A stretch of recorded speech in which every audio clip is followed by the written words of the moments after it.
Muito obrigada, deputada presidente Adriana. Hoje nós chegamos aqui na Câmara dos Deputados muito cedo para acompanhar mais este momento da situação do Daniel Silveira, porque ontem nós vimos a decisão do ministro Alexandre de Moraes de que, se ele não colocar a tornozeleira, a ele foi imputada uma multa de R$15 mil e suas contas foram bloqueadas. E esse capítulo, mais esse capítulo agora da situação do Daniel, é um capítulo que só ocorreu porque a gente não está fazendo o devido respeito às normas e à Constituição Federal. O Poder Legislativo é tão soberano quanto o Poder Executivo. E quando a gente fala em imunidade parlamentar, é muito importante que as pessoas tenham em mente que o artigo 53 da Constituição, quando ele fala que os deputados são invioláveis nas suas opiniões, palavras e votos, isso significa que o discurso de um parlamentar é como se fosse envolvido numa redoma de inviolabilidade. Então, por mais que dentro desse discurso existam críticas ácidas, falas grosseiras, com as quais a gente possa ou não concordar, elas estão protegidas, elas têm uma proteção especial e qualquer deputado deve ser feito valer a sua opinião. Agora, quais os crimes que o Daniel cometeu? Ele fez um vídeo onde ele fez críticas ácidas a alguns ministros do Poder Judiciário, e por mais que a gente concorde ou não, ele tem o direito de ter a sua proteção ao seu direito de fala como parlamentar, porque ele carrega uma procuração de centenas de milhares de brasileiros que a ele confiaram a prerrogativa de os representar aqui. E nós pecamos dessa Câmara, eu não, porque eu fui uma das 130 parlamentares que defendeu Daniel Silveira, que votou a favor para não prender Daniel Silveira, mas agora nós temos que pautar a sustação da ação que tramita contra ele, porque esta ação, esse problema nós temos que resolver dentro da soberania do Poder Legislativo. E não deixar que o ministro Alexandre de Moraes use do aparato estatal, das leis brasileiras, como uma espécie de perseguição pessoal ao Daniel Silveira.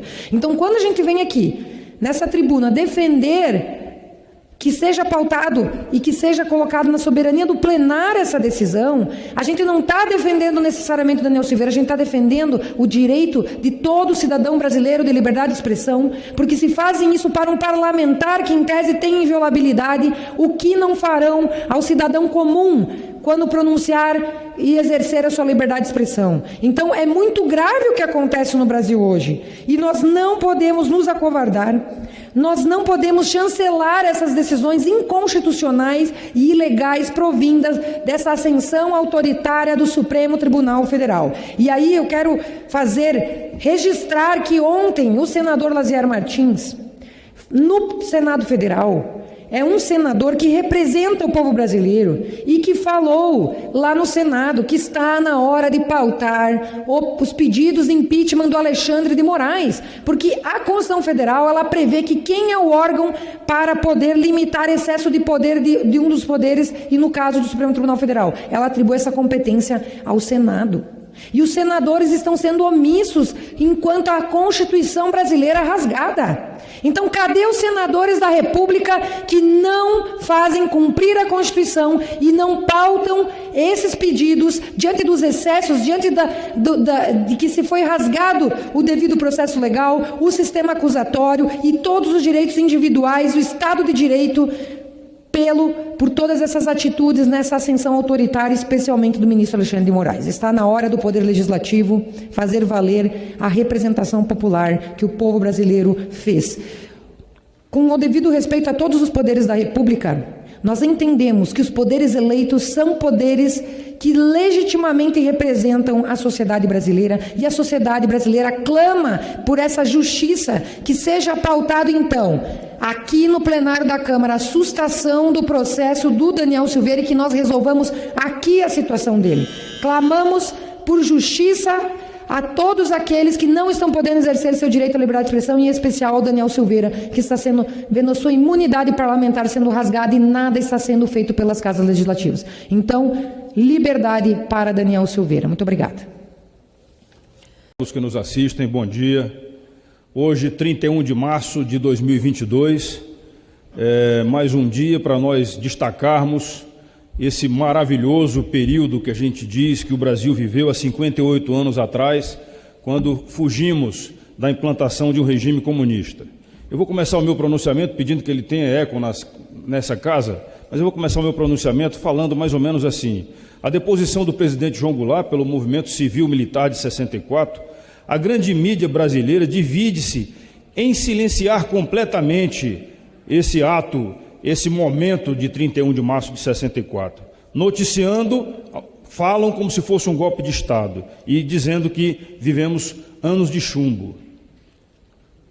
Na verdade, é dever do repórter, é dever do jornalista falar a verdade e não ficar historiando, ficar simulando o que pode ter acontecido como verdade. Lamentamos muito que esses que integram parte da grande mídia, não toda, tenham vergonha de admitir, principalmente aquela rede de televisão que o seu fundador maior, foi um grande defensor de tudo aquilo que aconteceu, a Marcha da Família pela Liberdade e tudo mais. Naquela época já se tratava de defesa da liberdade, deputado Luiz Lima. Em 1963, o cenário era caótico, né? A queda do regime democrático estava preparada exatamente pelo tendencionismo que existia por parte do presidente da República, que perdeu totalmente a autoridade. Então, um poder resolveu reverter e desfazer todo o princípio da autoridade. Um poder dos 3 poderes da República. Será que a gente está vivendo algum momento parecido com esse hoje?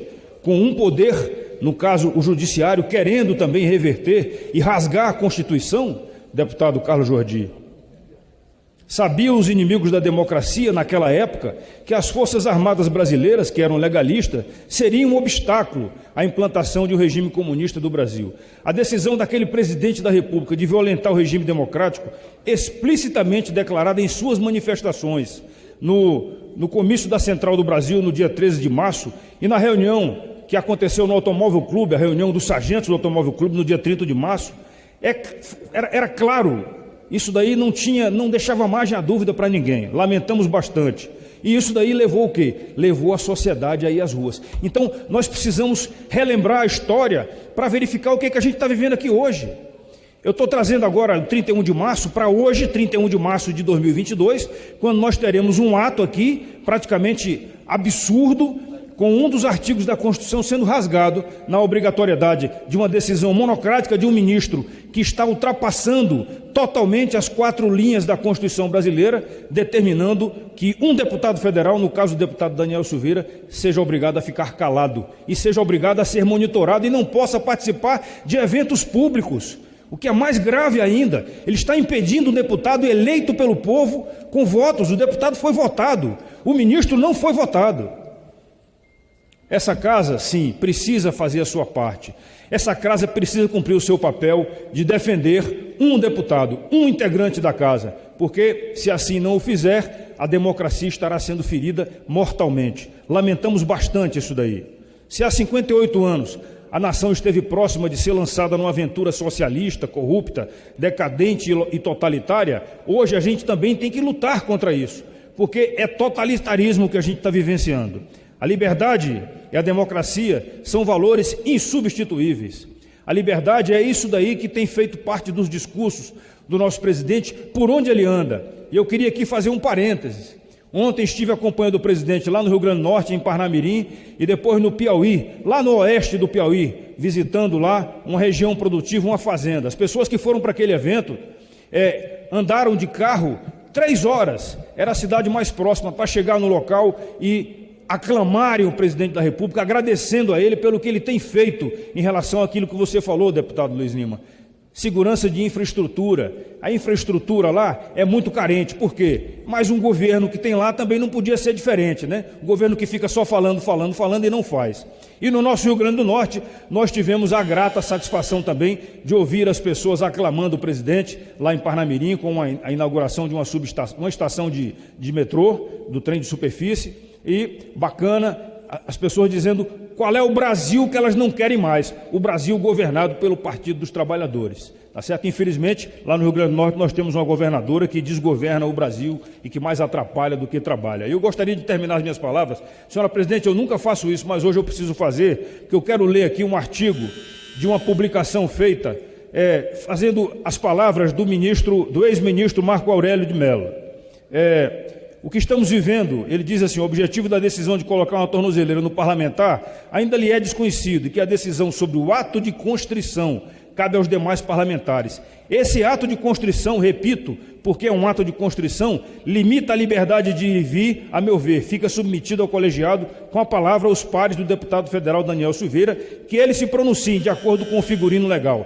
Então, meus amigos, o que nós queremos é isso, é que o nosso presidente da casa chame os deputados para o plenário e vamos decidir sim se nós somos soberanos ou não, porque afinal de contas nós representamos um poder da República. Esta casa aqui é um dos poderes da República e tem que ser respeitada por todos, principalmente por aqueles que fazem o STF. Muito obrigado, senhora presidente.